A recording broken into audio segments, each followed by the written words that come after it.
So I quit the band in 2013. Within about less than a year, I moved to LA, kind of give it a fresh start. And, that I was 34 years old, moving to LA, like, yeah, that. And I know in some respects that seems young to some people, but I felt for rock and metal, for 34 to be like, I'm going to give a fresh start, that takes balls. That's hard. No, yeah. I'm going to go to LA and grow up to be a big girl. Yeah. No, it was, and I didn't really have much of a plan. It was just like, let me just see what I can do and see what opportunities. I just didn't have anything holding me in New Jersey. And I think sometimes the gravity of a place, right? Like your hometown or home area, it was like this thing of like, if I don't do this now, I'll never do it. Ladies and gentlemen, my name is Benny Goodman, and you're listening to 2020, which is probably redundant by now, but if you haven't subscribed, subscribe. Hello. Cory, this is where you take it. quite the handoff there. It's more like the drop. So it really was a drop. This week's episode is very cool because we're talking to Doc Coyle from the band Bad Wolves and the host of the X-Man podcast. So you get to hear an actual experienced podcast. So we're just gonna kind of milk that for all it's worth, and it might actually be somewhat entertaining and informative for once. Yeah, no, he's so well spoken that he just made it easy. Honestly. Ladies and gentlemen, listen to the DIY man himself, the X-Man himself, the one, the only Doc Coyle, Part 1.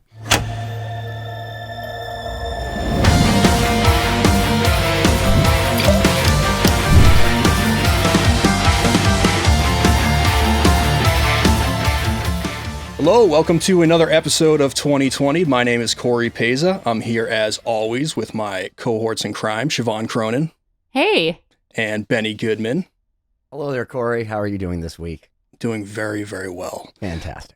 We have a very special guest this week, a fellow member of the Sound Talent Media family, host of the X-Man podcast from the band Bad Wolves, formerly of God Forbid, musician, writer, podcaster, does it all, Doc Coyle. How you doing, man? I'm doing all right. Thank you for having me. Thanks for joining us. How has your year been? Well, which year? 2021 or is there a difference? This big clusterfuck that is the last whatever. How's your millennium been? Yeah. Yeah. Well, the funny thing is, 2021 almost feels as long as 2020 was. So right. So much has happened. Go on. whether we're talking about business wise, interpersonal, political, social. Yeah, but listen, a lot has happened, but I don't know. I always feel like the challenging times are like the most interesting times. It's when you grow the most. It's when you learn the most. It's when you find out what you're made of. Well, I mean, if you get to stay home and you can grow way more weed that way. I mean, I can water them when I need it. If there's mites that show up, they're fucking dead as I see them. If I have to go work, it's fucking hard. Where do you live? I'm in Boston. We have to do it inside. You can grow weed in Boston? You can. In winter? Oh, yeah, man. I mean, you can create the perfect climate, I guess, with enough fixings. I don't know. Like a closet. Yeah, right. You can do anything if you put your mind to it. But I guess just in general, not political, not overly worldly, but for you personally, how has the past 12 months or so been? Well, I mean, I've kind of got the kind of pandemic, suite. I got everything. I had a mother passed away. I caught COVID. Ugh. I had back surgery. It just everything that kind of could have happened did happen. But throughout everything, believe it or not, I always felt lucky because, just with what the band was doing and me being able to kind of work in other fields, financially it's been okay. And I've been very busy, which I think is in trying to get productive and be involved in things. So I think that stress or whatever craziness has been going on with this thing has been evenly distributed. Actually, let me reassess that. In a sense, it hasn't been evenly distributed. It's been hit certain groups of people way harder than others. Sure. And even with all that, and I could say I've gotten the whole experience, I can imagine other people's had it so much worse, whether it's being out of work or maybe their family being decimated by the disease or whatever, man. It's just, there's so much. So I always try from a personal level, have the gratitude of like, all right, how can we make the best of this? How can we take this time off the road to create other things? Or how can we take this time to create a better relationship with our fans or whatever, just kind of make the lemonade out of the lemons and not get too hung up on what's not working and just see how you can, just make the best of it. In terms of the band, how has that transition or the pivot been? I mean, we started a Patreon right at the beginning of the pandemic, and it's worked really well. It's been really successful, and it kind of just reconfigured what I thought the job of being in a band was. Right. And in a really good way, because I think you constantly have to be updating that idea of things. And back in the day when I was with God Forbid, I just thought, well, you make records and you go on tour, and that's what being in a band is. And now I thought I was doing Blow in the 80s. That's what everybody seems to be saying from Shannon. It seems a lot has I was like 8. Yeah. I know. That's why I feel like I've missed it all. Like, is it all over? Because I feel like all the stuff in the background too. Like, dude, The Crow was the first rated R movie I ever saw. And I was like 7. They were doing heroin in that movie. They were keeping it real. That was, dude, that 90s. movie was the real deal.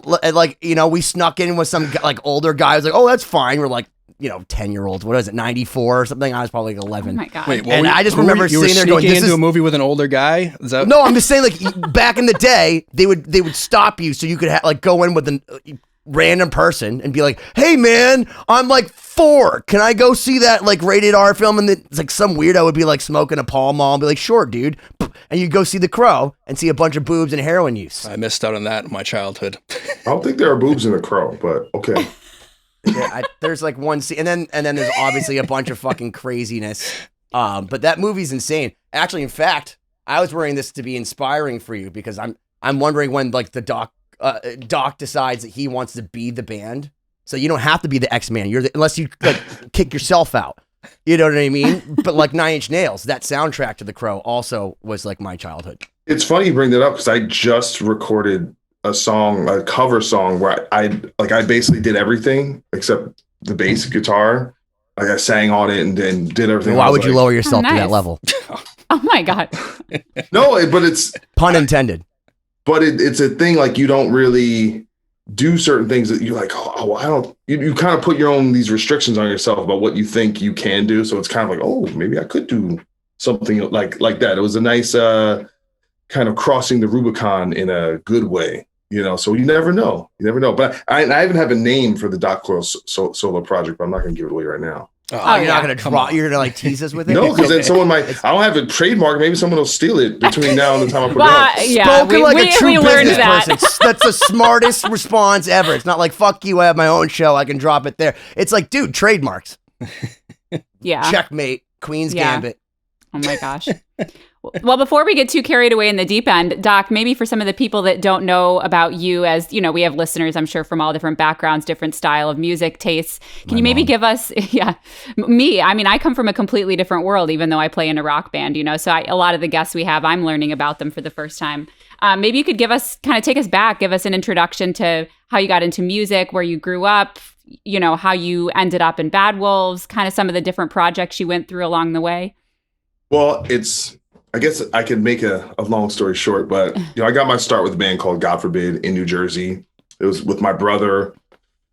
And, we were in high school when we started. We weren't called God Forbid, or maybe by the time I graduated, we might have been God Forbid. But I did that band. We got signed to Century Media Records in 2000, in the year 2000, and 2000 put out 4 records on Century Media Records, 1 record on Victory Records, toured, basically for that entire decade. Ozfest, Mayhem, we toured festival ever. Every I saw band, you a million times, man. And the band had some decent success, especially considering our very humble beginnings. We came out of the hardcore scene, very DIY, very, close to the ground.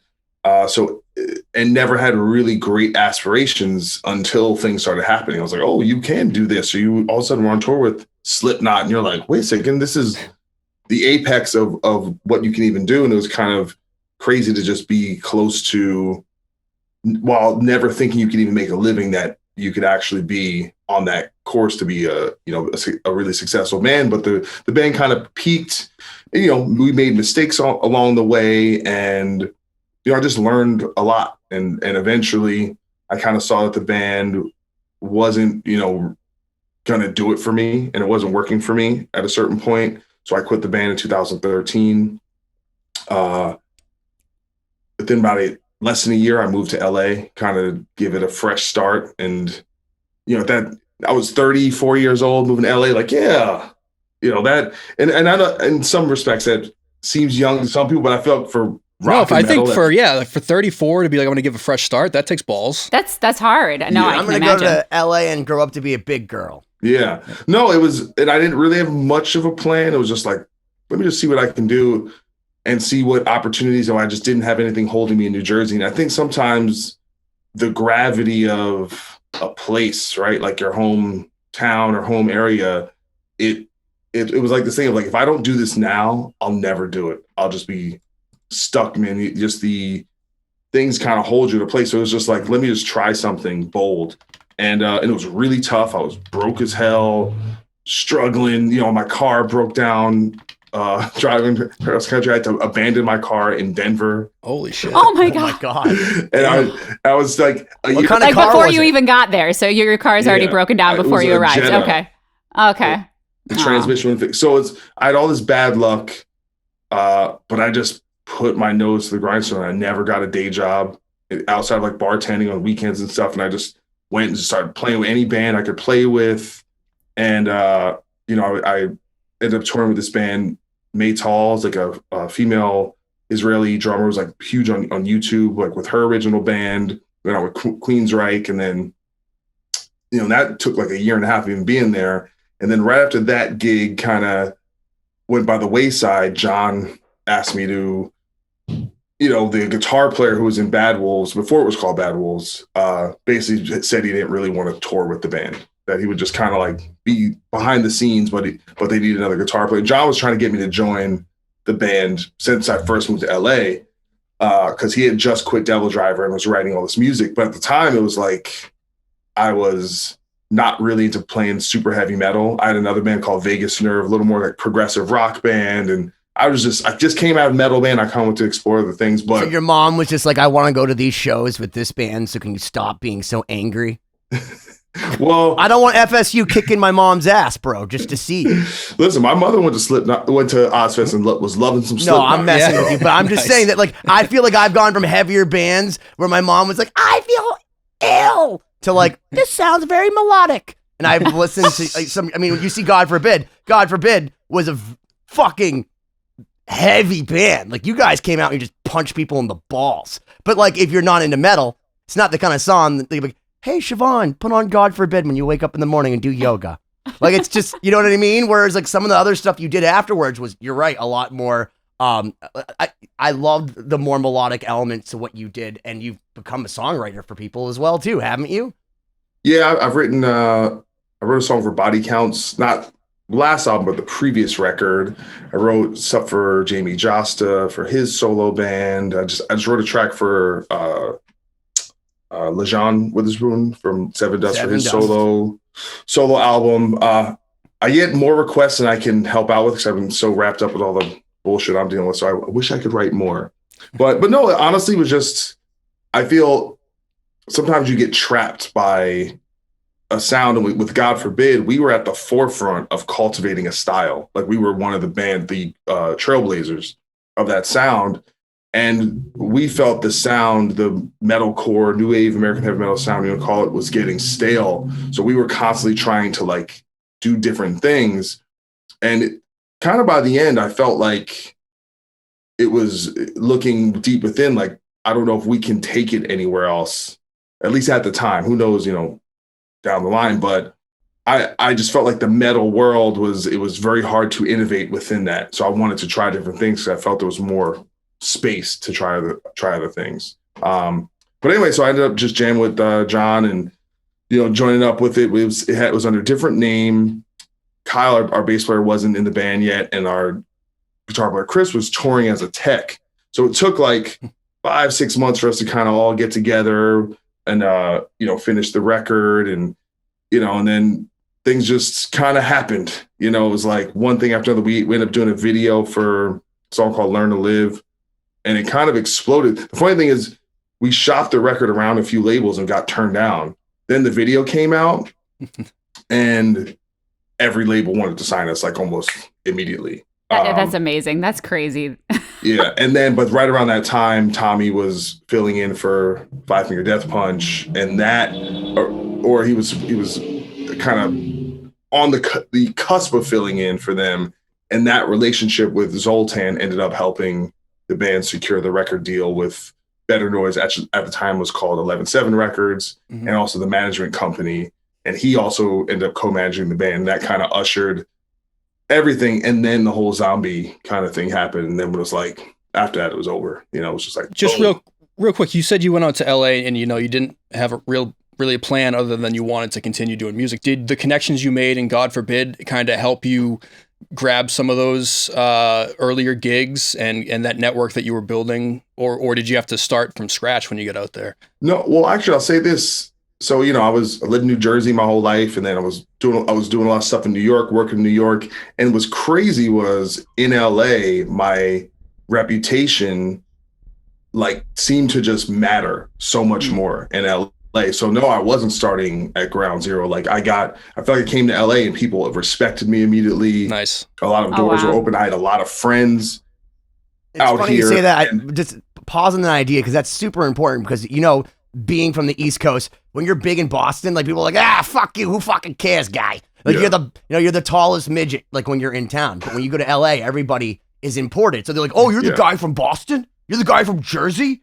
And it's the fact that you did already establish yourself, it's kind of crazy, because it's that's one of the things I have felt is vapid about LA, but also advantageous in a situation where it's oh, you're the Boston guy. They don't know, you could be no better than the dude that's working next to you at the Rainbow. But at the same time, but because they know that, it's strange out there how they sort of accept oh, they're from somewhere else, and you're able to curtail that into something, for your advantage to build yourself a name faster than someone just going out there with nothing.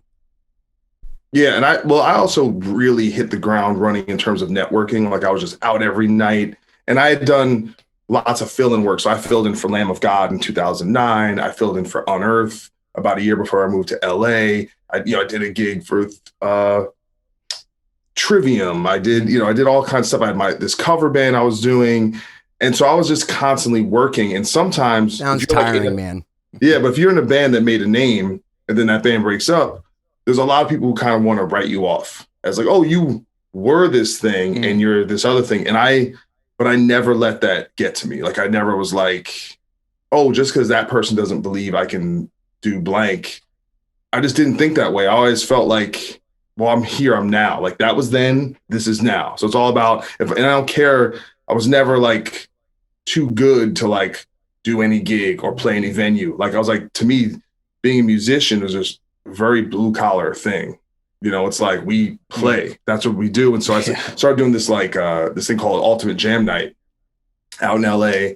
And it was all these super pro musicians. And it was kind of especially when it first started, just to get to play on it was kind of a notch on your belt that you were, you had some gravitas. So that was a way to kind of, just settle myself and get to know a lot of people and get kind of more respect, professional respect, just within the local community. And that was very unique. Dude. It was very unique to Los Angeles. There was nothing like that.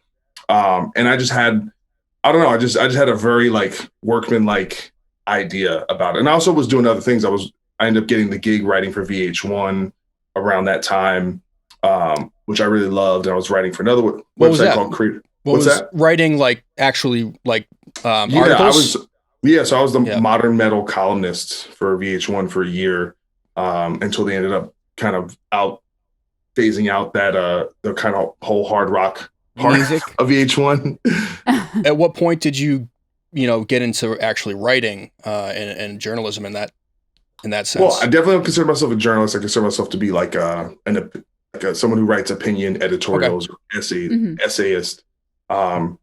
But I started around 2009, 2010 doing opinion pieces for Metal Sucks, just about the culture of metal and like, oh, here's European versus American metal. What's the deal? Yeah. What's up with image in metal? Like all these different just things. And the thing that was great about that stuff was you have a comment section. So you get like an immediate feedback about whether people liked what you were doing. And so I started doing that, and just people just reach out to me, man, you're a great writer. You could maybe do this professional. Like, what? Okay. So it's kind of just became a thing. So then I started my own blog and writing on my own. And I started writing about things besides just music. I started writing about race and politics and culture, relationships. And really, I was really, when I got the VH1 gig, I love writing. Like because to me, writing is just a way of distilling concentrated thinking and thought in a way that's cohesive and like organized. So it really just the physical act of writing, I think, makes you more intelligent, because you have to kind of back up what you're saying and create really solid arguments.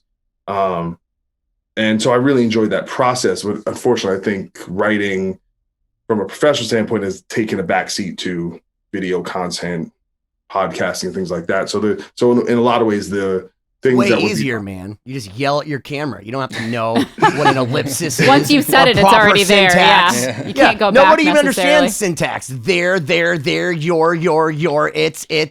Like, if you say the word pejorative, they don't know what it fucking means, man. They just talk at the camera and tell you they're cancel culture. I am cancel culture. All right, watch out. Got my eye on you, all three of you. All right, don't fuck up. Ian Stallone, all right. Don't cancel us. The 7 people that watch us will be really disappointed. Right. Yeah, we just got onto your network, Sound Talent Media, man. Come on, like put in a good word, will ya? Well, I will. Well, so let me ask you, your first writing gig that you mentioned at Metal Sucks, how did you have any prior writing experience, or did you just say, hey, I'd like to write, and you submitted stuff? What happened was my brother started doing these articles that were really like clickbaity and over the top and kind of hyperbolic and just I know nothing about that. Sounds like one of our co-hosts. And it was personally embarrassing to me. So okay. To them too. Sounds like one of our co-hosts. Sounds like yeah. So I was like, I feel like I need to put out something to give a broader, something had more nuance and was more thoughtful because I felt like it was making the band look bad. And like the Venn diagram to your brother, and there's like an in-between that is the band. Well, the thing is, my brother ended up quitting the band within like a year of all that happening anyway. So it kind of at that point was kind of irrelevant, but writing breaks up bands, dude. No, I was other things, but Metal Sucks would often have guest columnists from bands for all kinds of reasons. Like I ended up doing an NBA column with them because they would have like Dave Brocky from Guar would do like a football one, and some guy from another band would do like a baseball one. But so they would have people coming all the time. For them, they needed content, so they were just sure, we'll take an article from anyone that's in a known band. But also for me, I have a platform, an audience to speak to, so it really works. It worked for everyone involved. And so I was able to just develop my writing chops.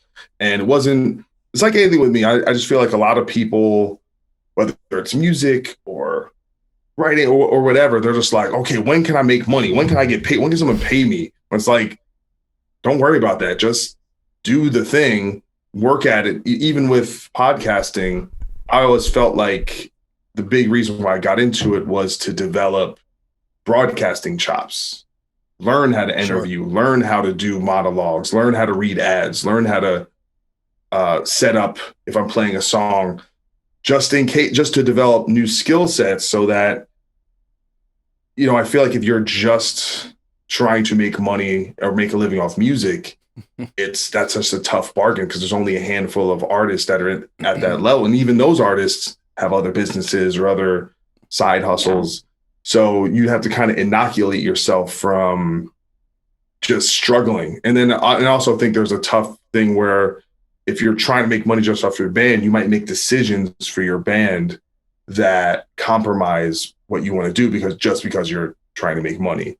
So I was always just trying to be a jack of all trades and develop other skills and use a platform like Metal Sucks to get the word out there and speak my mind, have people get to know me, but I'm also developing my skills as a writer. You know, it's not just about money, it's about expression and do something for the sake of just doing it. Yeah. You said something interesting about when you moved to LA that you didn't get a day job. And this is something that we've heard a few times talking to other people about, you know, kind of keeping that vision on what you want your ultimate end goal to be. So I'm curious, when you first started getting into music, was it your initial goal to make a living out of it or for that to be your thing? Because it seems like you've maintained that willingness to be patient throughout, you know, and not compromise, like you said, and get diluted into other things in order to kind of really pursue that in a real way. No, when I started doing, you know, when I started the band and not that we started the band, I did not even think that it was a job that people could do. Like, it was not even in my mind. I was just, when I was young, I don't know how you guys were, but I was just, I could never imagine what it was like to be an adult. So I could never, I really couldn't. So I never thought, I was like, oh, I would just see people who, you know, when I was young, I would see people go work. And I was like, that looks awful. Like, so I have to go somewhere and work, you know, because you do like one day of work on the weekend and you're like, so people do this every day? This is terrible. And so I just never really had a plan. I ended up going to college for one semester because it was just like, that's what you were supposed to do. Mm-hmm. Oh, that's for sure. You know, but it was never like, I'm going to go to college and learn this thing and I'll be working here. So it was just doing the band felt good and felt right. So I ended up quitting college after one semester because it was just like, this doesn't feel right. I don't really want to be here. All the whole time I was at college, all I wanted to do was play with the band. Yeah. So I just went back home and then worked like shitty, you know, landscaping jobs and temp jobs in offices and ended up working at Kinko's. And I was like the first like kind of okay job. I was like, okay, this is like not horrible. Collating paper. Yeah, dude, I was collating like a mug. And then but it was just all about, all we wanted to do was make music and play because that was fun and that was cool. So it was, the only goal was just like, well, can we get to a place where we can just make music? And that was just, but it wasn't a thought of like, it almost felt like a dream. It didn't feel like a real thing. So it was just so God forbid, all we did was set really small goals. It was like, let's make a demo. So we made a demo. All right, let's play some shows outside of New Jersey. So you can do that. All right, let's make an album. Then you make an album. Let's go on tour. So it was hit these really small, and it wasn't until we'd gotten a record deal and went on tour and got to actually tour with bands who actually made a living and were successful that we were like, oh, you can't, there is a pathway to do this. And so it was never like some grand plan. Sure. Yeah. You know? But I've the way I kind of view that has evolved, but I've never been like, all right, I'm going to do blank. I just would have like ideas like, I'd like to do these things. And then I think you create those opportunities by just doing it. Mm-hmm. You know, it's like people will say, oh, I want to do this, I want to do that. But what are you doing? Are you doing it? Right. Well, I think a lot of people get caught up in like a really, really grand plan and can't figure out all the steps that lead up to that. And sometimes, just doing it and starting is faster than getting stuck in the minutia of like, how do I get to this lofty goal that seems unachievable? And then you just stall and don't do anything. Yeah. And then my general goal actually wasn't like, I want to do that thing. It just became, the reason why I didn't get a day job, because I realized I was like, in order for me to do all these things, I need my time. So I was like, I need to work just enough to make enough money to get by. But I made it was rough. It was brutal. But I was like, but my time is too valuable. Then if I spend all my days working a job, then I can't do all the things I want to do. But my goal was just to be able to do the things I want to do. It's like, I know people say, well, you do the job you want, you never work a day in your life. It's still work, but it just feels different. When you're doing things you want to do, it's like you'll work all day and all night because it's like it's your passion. It's like, this is what I want it to be great, so I'll put so much time and effort into it. It doesn't feel the same as like you're on some work site, you know. But I just felt like having your time is more valuable. But a lot of people, they want a nice apartment, they want a nice car, so they'll trade. They don't realize they're trading their time for stuff, or they're trading their time for a lifestyle, right? Yeah. Whether that's going to nice dinners or going on vacations or whatever. And I was just willing to. I don't care about any of that. I'd rather have my days to write and play music than go to a nice dinner or have a nice car or something at that time.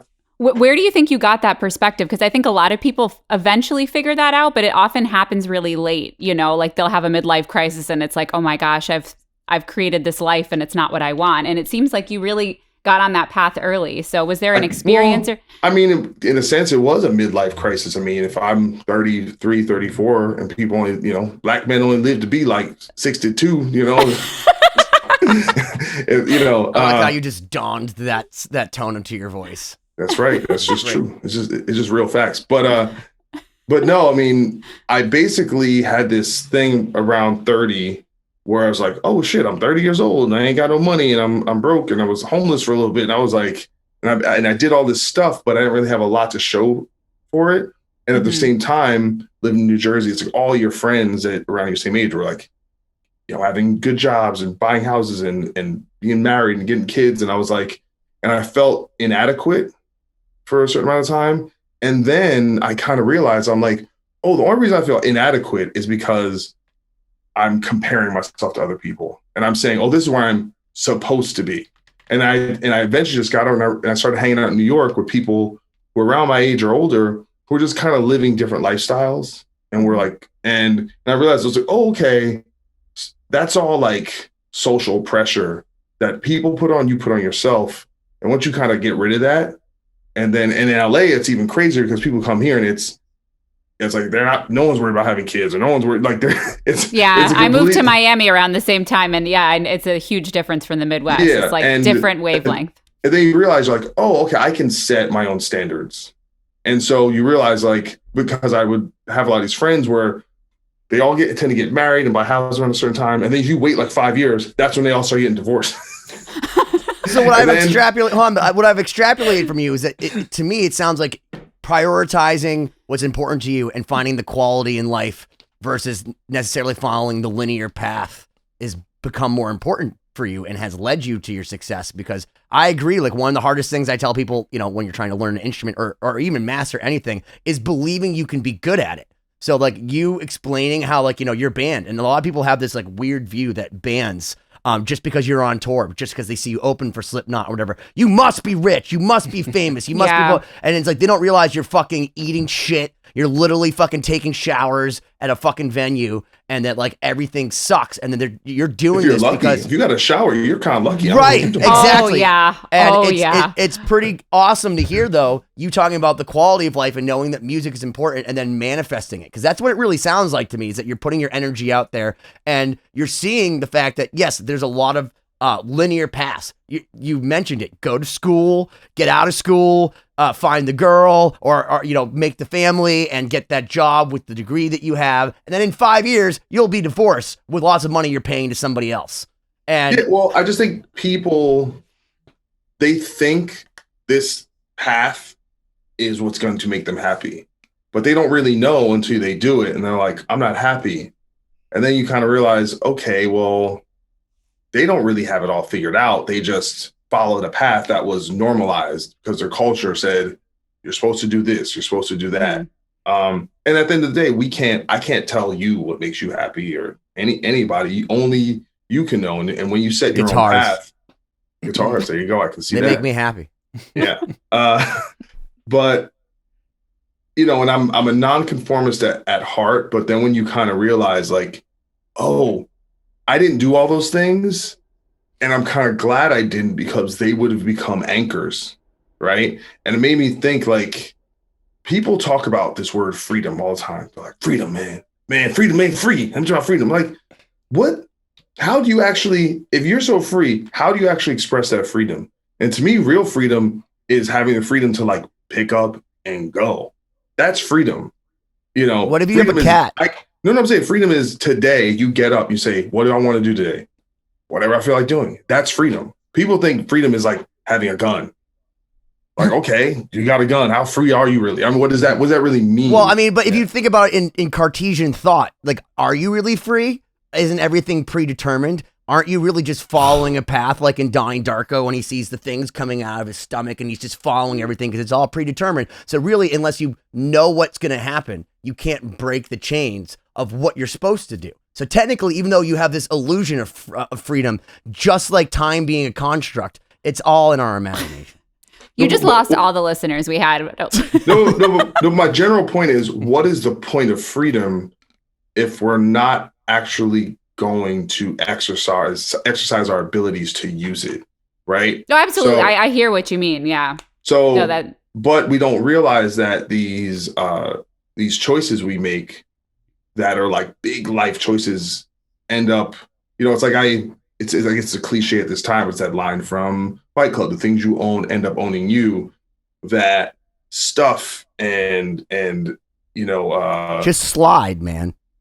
Possessions slide. Oh yeah, just slide.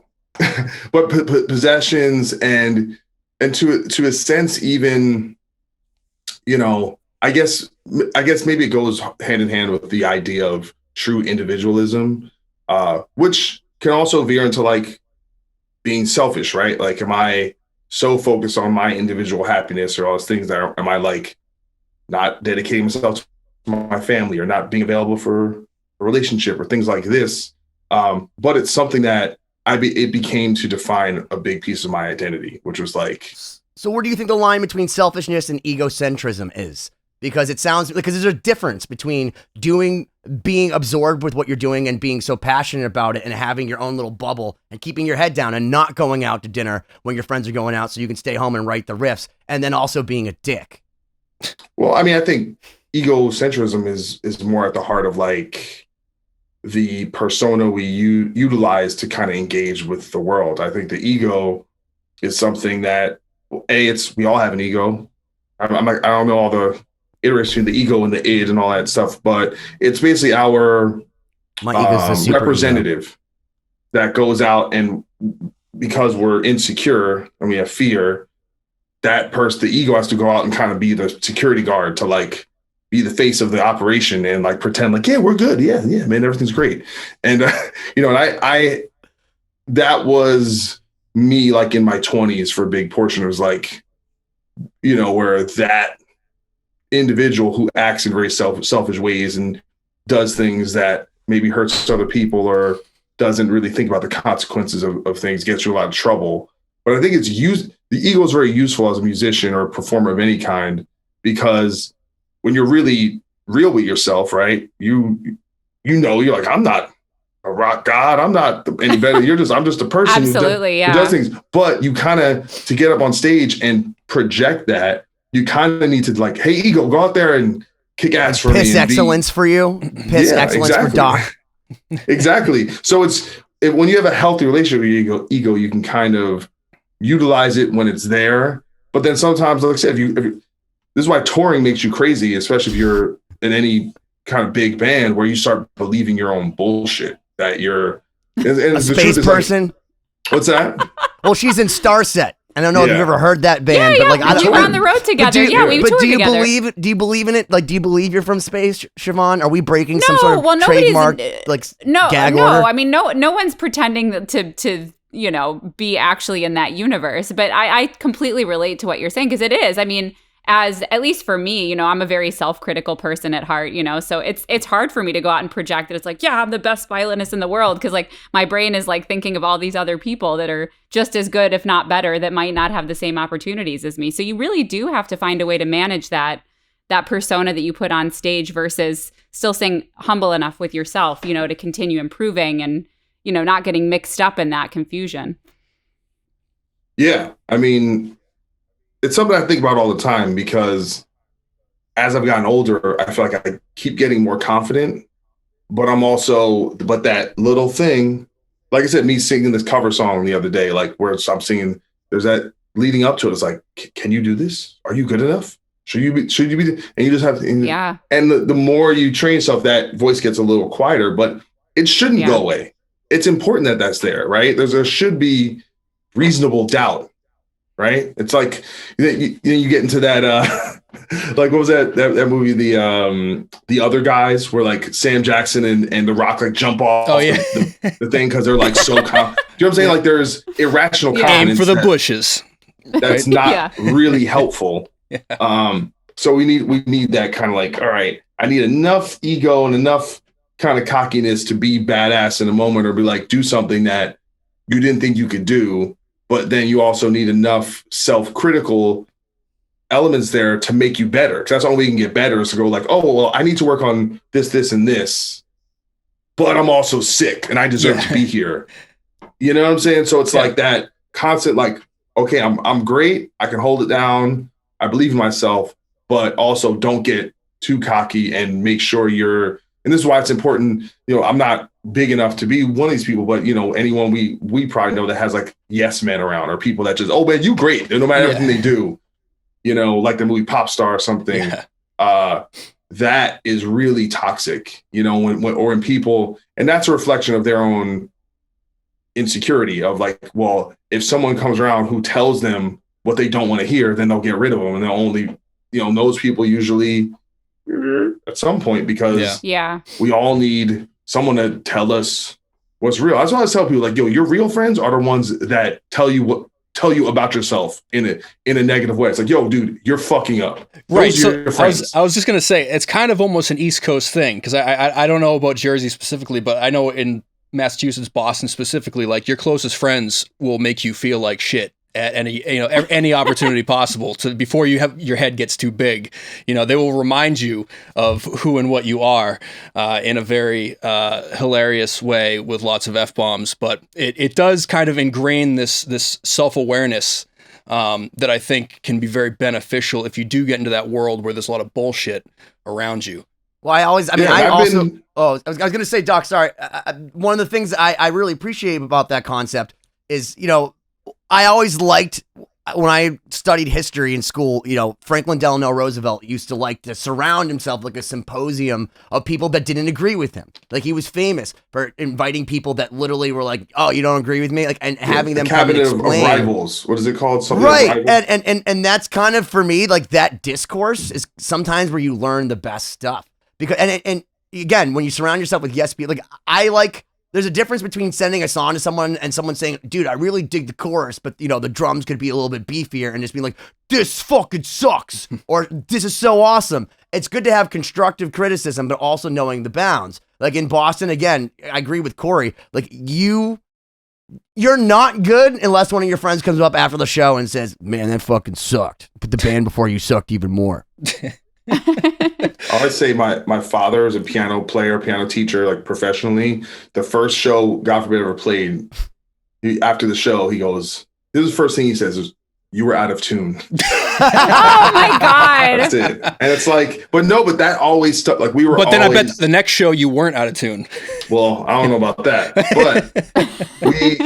But that element of, actually, let me kind of rephrase this way. We all know those local bands where all their parents go to the show and be like, that's my baby, he's so great, and they were terrible. And those bands would never improve because all their friends and all their family would just tell them that they were great no matter what, instead of us being like, oh yeah, we suck and we need to work on it. Because you think you sucked, but until someone goes, Well, but that's one of the reasons why I think Siobhan's as good as she is because if you meet her mom, she's a ferocious personality in the best of ways. Tiger mom? Like, yeah, she's a tiger mom. She wasn't quite a tiger mom. She just had really high expectations. But a lot of that was fostered you're like by a trained horse that you like take around and like, you know, like you're leader horse, but at the same time, mom is really the leader horse. Well, a lot of that was music school, but music school, what I do appreciate about it is that it did put you in that symposium of like, you had to play for a teacher who got to give you critical analysis every week. And then you had to play in front of your friends, and then you had to play concerts. And it was like a constant symposium of people telling you how to improve. Now,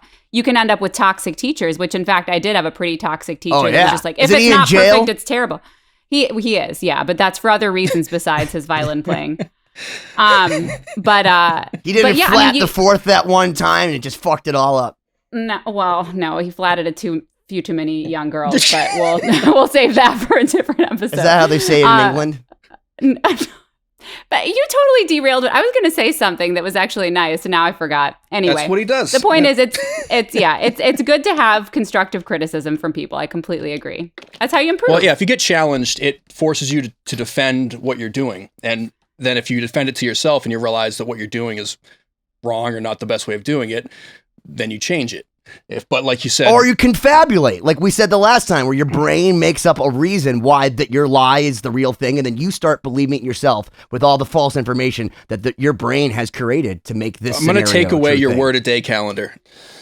Well, she won't pack me on the symposium one, so I really got to appreciate you reiterating that word multiple times. So thank you, Siobhán. Thank you. Oh my gosh. Well, so to get back on track, what'd you say, Ben? You're reeling it back in. Oh, you're reeling it in. But anyway, to jump back to, you arriving in LA, Doc. So, you mentioned what life was like kind of in New Jersey and New York and kind of getting that sort of change in perspective. When you arrived in LA and started sort of integrating in that culture, did you notice a big difference in the type of people you were working with or the culture, or like what sort of happened from that point? Well, I mean, I really love to talk about the cliches, right? There's a cliche that people love to tell you how much they hate people from LA. They love to tell you, oh, they're fake people. And I'm like, I get that. Yeah, there's a lot of douchebags. There's a lot of, especially like the rock scene, there's a lot of cheesy people, kind of washed up. That's, here's the thing. At any point, I guess I could have been the washed up guy. But, guys you trying still to... can. Yeah, plenty of time to get washed Never up. Too late. Plenty of people trying to relive the Poison, kind of days and all that. But I found a lot of people in this. There's something really special about a place where everyone's there, kind of for the same reason, whether that's an actor or a comedian or, And so I felt like the environment of that, it always felt like you were 3 steps away from the top levers of power or influence or opportunity. So if you just put yourself in the right spots and made cool shit and actually utilize the system, you could make things happen. Now, all the time I would see people go from nothingness to somethingness in pretty short amounts of time just by kind of putting their heads down. And it's a bit of a buzzsaw, if you don't kind of, if you come here to do blank and then you just end up getting stuck doing something else that's not what you wanted to do. And then you kind of get bummed out about it. And then you're just kind of like working really hard to just like pay for an expensive apartment or something. Then a lot of people get worn out. Like I had a lot of friends who moved out of LA during the pandemic because it was just too expensive, or maybe in their hometown they had better prospects or cheaper living. But I don't know, even now, like, even my girlfriend I considered leaving, and I was like, you know what, I just don't feel like it's time to go, because I feel like when things are open and it's like, it's still LA, all the shit is still here, all the companies and all the agencies and all, like, and but it's burning. Do you ever look outside and it's just burning? You're like, maybe I should go. It's all on fire. We're in Long Beach now, so Long Beach is not on fire. I was in the Valley when the day, like a couple weeks after the riots and stuff, and you went outside and it was orange outside, and you're like, oh my God, and it just smelled like a barbecue, and like, yeah, this is oh my God, a bit dystopian. But hey, you know what? If you want to be soft and just leave the apocalypse, okay, if we're friends with the apocalypse. He's in the band Godsmack. That's what I'm saying. His name's Shannon Larkin. He actually has it on his hand, because apparently Joey Jordison said, even though, despite the fact his heroic level of indulgence would say, look, the apocalypse is coming. So whenever I hear the apocalypse now, it's not apocalypse now like Francis Ford Coppola. It's literally Shannon Larkin now. Your brain is like a ping pong table, dude. I can just see the ball bouncing around. Unfortunately. Everyone thinks the apocalypse is going to happen when they're alive, which just shows how, speaking of being egocentric, everyone's like, oh, so you're going to be lucky enough to be there when it all ends, right? Yeah, right. just so people been around for 200,000 years. It's gonna happen within your little 70-year time frame. Well, good on you. Must be you're idiots. Like what? Who say all the people gonna die? Maybe just you gonna die. How about that? You're like, man, I'm saving the world. No, you're not. The world's gonna be fine. The world's gonna be fine. You be dead. The Dude, world's Elon Musk is totally driving around in space, just going, "Fuck this shit." He's driving around in space. Yeah, I think actually the first thing he sent to space was like a car. Was what he said. That's why I was saying. But he's nuts because the other thing is space is not regulated, so you can't go. There's it's anarchy out there. Apparently, yeah, it is. You do whatever you want. I know. Space is the place. All right. Well, Ben, you derailed it again, so you can figure out where we left off. Well, I'd actually like to ask Doc. You do so many things where you write, you have your own show, you're in a very successful band. You know, you're outspoken. Like, do you ever feel like that doing all these things, I don't want to say convolutes like your brand because there's so much to look at, or do you think it all enhances it synergistically? I mean, probably both. You know, I mean, I'm pretty sure if I was like, you'll see some people on Instagram, for example, they're a guitar player, and every video is them playing guitar, right? And they might do really well in that space. Thanks for following me. There you go. And you can say that from a bunch of different people in different areas where, yeah, if you really hone in on one thing, I think it's easier to tap into a very particular audience and be like that person. And I think there is a lot of benefits to that. So to some degree, yeah, I think it does dilute it a little bit, but I can't really help it. I get bored. Like when I tour too much in a row, I feel like my brain turns into mashed potatoes because I'm just doing one thing. And I'm most fulfilled when I'm working on this one day and working on that other day and cultivating multiple skill sets and cultivating different types of just engagement. And yeah, so even if I think hopefully overall it will eventually work out in my favor, being kind of a jack of all trades, because the people I look up to are like that. You know, it's people like Jamie Foxx, you know, or he's pretty tall. People like Will Smith, people that can go and do multiple things. And I don't know, I also love this idea of people putting you in a box and say, oh, you're that thing. And then I'm that thing? Okay. And then you go and like do something that they didn't expect. And people, oh, so you do that too. And kind of realizing that you have to have the vision that you can do other things, that no one else is going to do that for you. You know, it's like you have to go out and say, no, I can be this other person, or I can do other things. And that's a real, like, especially now, because I just turned 40 and I'm like, congratulations. Thank you. Woo. And I don't know, I like this idea of like doing new things at times when people say you're not supposed to do those things, and kind of breaking down these stupid boundaries. Yeah. Well, absolutely. And in the current climate too, you just have to be such an entrepreneur in so many ways if you're going to be on your own or do something creative. So, I mean, you really do need a lot of other skills besides just being able to shred guitar or violin or whatever instrument it is. I mean, it certainly can help anything as your complete brand to be diversified in everything that you do, you know? You have to have at least 3 fake jobs. But it's also just your interest, right? Like I'm interested in weird action movies, and I'm interested in NBA basketball, and I'm interested in politics, and I'm interested in philosophy and in these things. And I come from a world of heavy metal and that side of things. So it's like, what are you going to do? Just not pretend like you're not into those things just so I'm in a metal band, so I can only talk about heavy metal on Twitter, right? Like just be honest. I've kind of just come to like embrace my nerddom, and I'm nerdy about anything I get into it a lot, and I overanalyze it. And I love, I'll sit there and argue with someone about Star Wars for 20 minutes on Twitter. So in a world of pacifism, you say be Phil from All That Remains. No. Well, actually, I've heard your banter back and forth, man. You guys are fucking out of control, by the way. Who is advocating for pacifism? Where are these people? I want to find them. Yeah, I'm just making up fictitious scenarios. Yeah, that is fictitious because everyone is going all out in that regard. Right, and the opposite, yeah. Well, it's funny because, yes, I will challenge Phil in certain ways.